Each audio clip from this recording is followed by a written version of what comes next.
I sort of knew you hadn't. If you've got any tips on to make this intro better, you can. On the intro? Yeah. Right, and what do you got so far? Well, Ben Franzini is a young talent based in the Diamond Valley region, pursuing, amongst other endeavours, a career in comedy. But not just restricted to stand-up. Ben is a very talented lad with a lot of potential, but what makes a man like this tick? We have Ben here to discuss how the mind of a comedian works. How are you, Ben? I'm great, thanks for having me on. Yeah, no Thanks for worries. coming to my house. Now, as you're an aspiring comedian, what got you into thinking this would be a good option for you? Well, to be honest, I don't think it was more of an option. It's more just, I think like the earlier days, I was driven into a lot of, if you're not studying, you should be working, kind of that mentality, which I think is a big mentality in our area, especially. Like, if you're not a uni student, you should be, a tradie or something like that. But the older I got and the more I was hearing my own voice was saying, like, I'd rather do something that I love instead of, if it means not getting paid as much or whatever, that's fine by me, because I'd rather, still have the freedom and all that kind of thing. And I think comedy is that. So yeah. Nice. So how'd you get into it? What was your first sort of gig? Well, it was a funny story because I used to play football down at the Diamond Creek Football Club, and I was, I made a few boys laugh around there a fair bit, but that was nothing new. Like, I've always done that kind of thing, but in my opinion, a lot of people were funny. I just think I started thinking, I might be able to write some stuff. Nice. Was that transition hard from just banter with the boys to actually putting it? Well, I kind of got thrown in the deep end because the events coordinator at the football club said we're holding a ladies' night where like all these girls came, and basically blokes get naked and do dances, and I got asked by him. He goes, "Oh, what do you think about doing a 5-10 minute comedy skit?" And I was thrown back. But at the same time, I really loved the idea of it, not really thinking what I was getting myself into. Yeah. You didn't get asked to dance naked. You got asked to do comedy. In hindsight, I probably would have got more laughs doing that though. It was a bloodbath my first time. Yeah, absolute bloodbath, because other than the act being shit. Yeah. Can I say that? Yeah. Other than the act being crap, it was about 200 drunk women who had already previously seen all these, naked guys, really fit rigs, and then here I come on in a bit of a suit, and just try and tell some jokes, but they were being quite rude, but it was good. It was a good opportunity because I'd rather learn from that straight away. Like, okay, maybe, well, first of all, don't play in front of a group full of girls, but amongst other things. What was give us one of the examples of one of your jokes from that first one? The first one. Well, the first one was quite dirty as well, because I was 19, I think 18 or 19, and don't get me wrong, I've still got a little bit of a dirty mind, but I write a lot cleaner now. I mean, one of the jokes, I was talking about, I had this girlfriend. I was talking about this girl, my ex-girlfriend, who dumped me over these for some reason. I think she said I was not quite good in the sack, but that was just like a little budding joke. But a lot of it was just on relationships and things like that.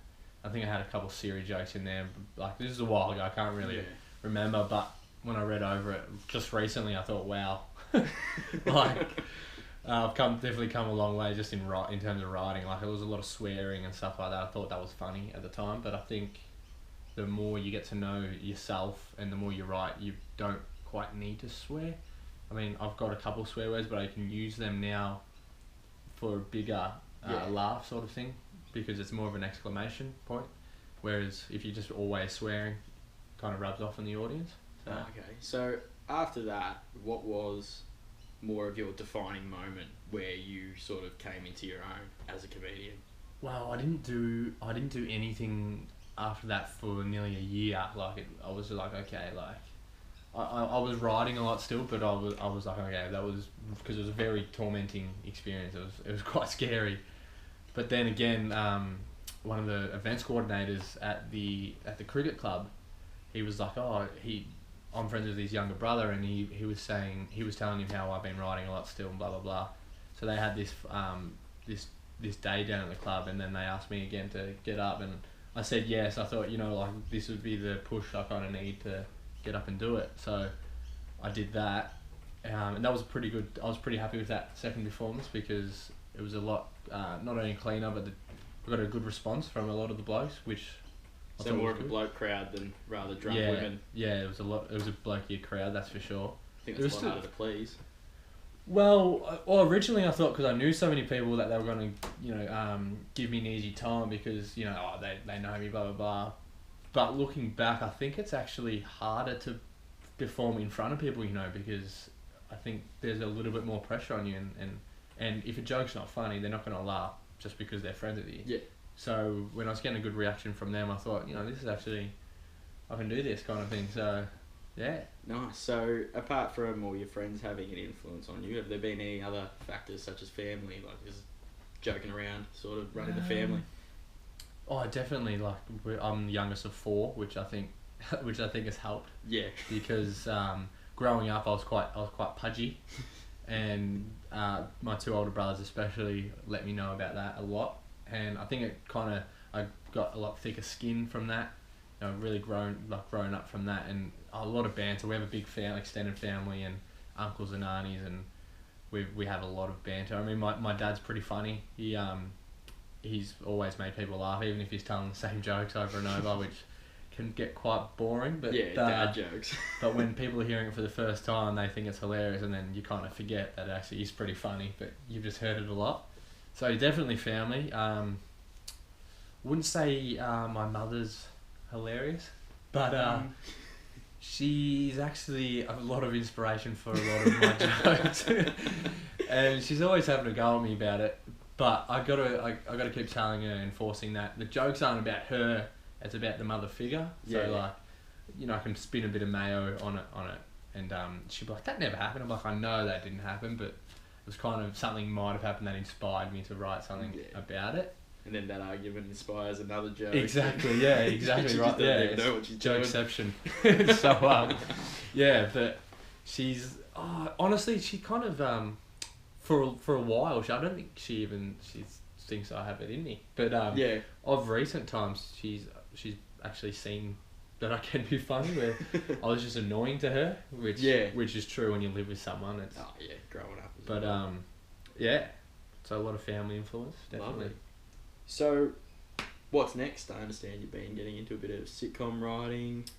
Yeah, just a bit of everything. Like, don't get me wrong, I haven't really done, I haven't made anything complete or anything, but I've started writing a TV show, which is sort of about nothing, but at the same time, people more like guys our age, the struggles we go through, and but in a very light-hearted way. Like, a lot of people get down in the dumps because they don't know what they're going to do with their life and these kind of things, but I kind of take a step back and think, well, at the end of the day, I'm 22, and so are my friends. Like, we've got a long way to go.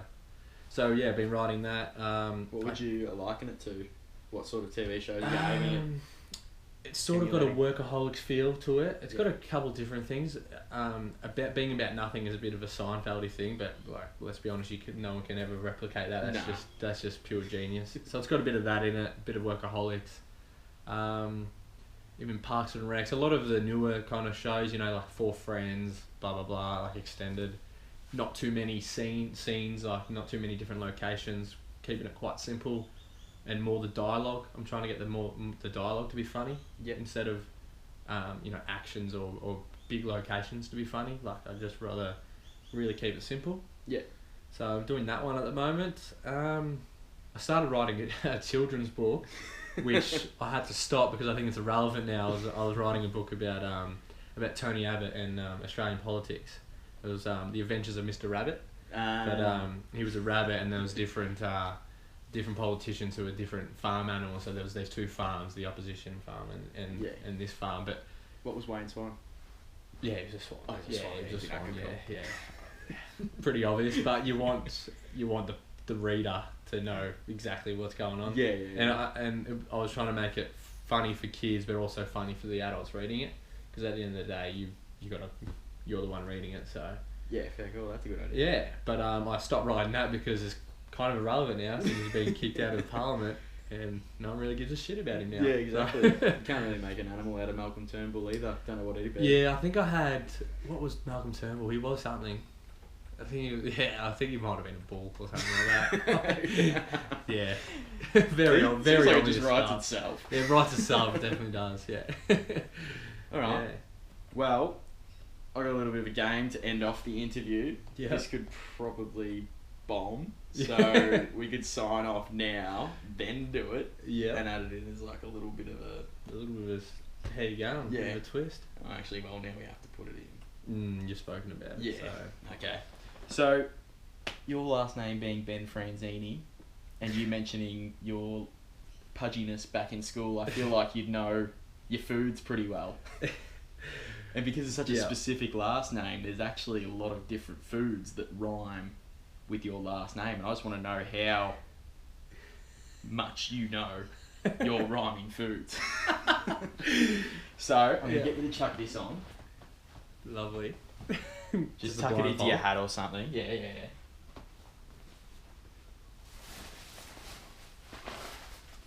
this is the first one. Just like that, or? Huh? Just like that? Yeah, just so you can't see it.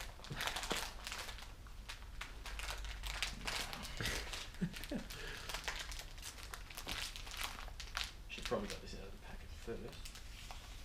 You can edit that, can't you? Yeah, probably. Now.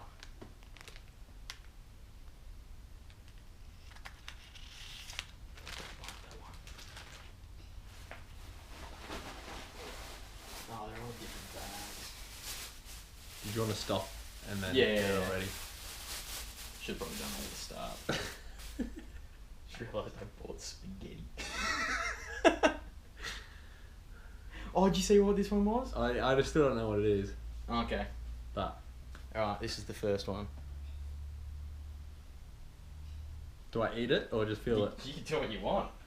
Anything that'll get you to knowing into what that food is. It's definitely not something you'd find in my bedroom. Okay, it looks. It feels greenish, like it's definitely a vegetable. Yes. What does it taste like, Ben?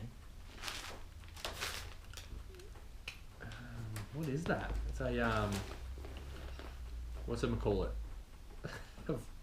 You've got a pretty big clue in that it rhymes with your last name. Yeah, that's why I'm stumped. It's not a zucchini. It's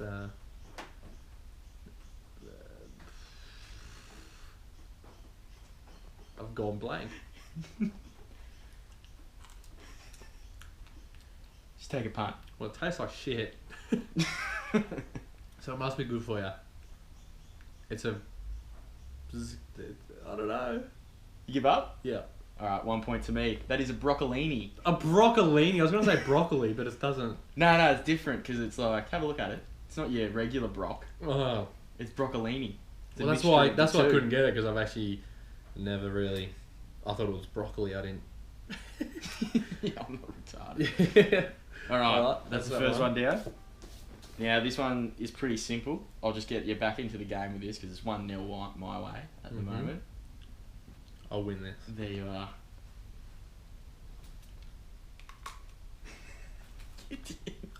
That's definitely zucchini. It's a zucchini? Yeah. Well done, Ben. 1-1. Alright, we're going to tiebreaker now. Don't peek.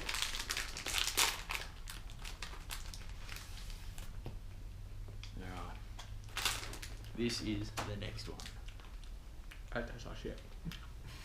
Well, this might complement it, actually. It's definitely pasta. Yep. Uncooked pasta. Now, there's a lot of pastas that it could be. I'm tossing up between tortellini and fettuccine. Mm-hmm. I just can't remember which one's a long one. I'm just trying to picture when I call the pizza and pasta place when I say, can I get carbonara with tortellini? I'm going to say tortellini. Tortellini? It's fettuccine. Ah, shit. Alright. We're probably going to edit that out. Because we're going for like 15 minutes now. Okay. Alright, we'll just sign off now. Alright. Alright, thanks Ben for joining me. Not a It's good problem. insight into your comedic sort of journey. I look forward to catching up with you in the some not too far future. Thanks very much. No worries, mate. I think I owe you a coffee. No, you owe me a coffee. No, I bought you a coffee. You bought me a coffee. I owe you a coffee. Sweet. Alright. Done.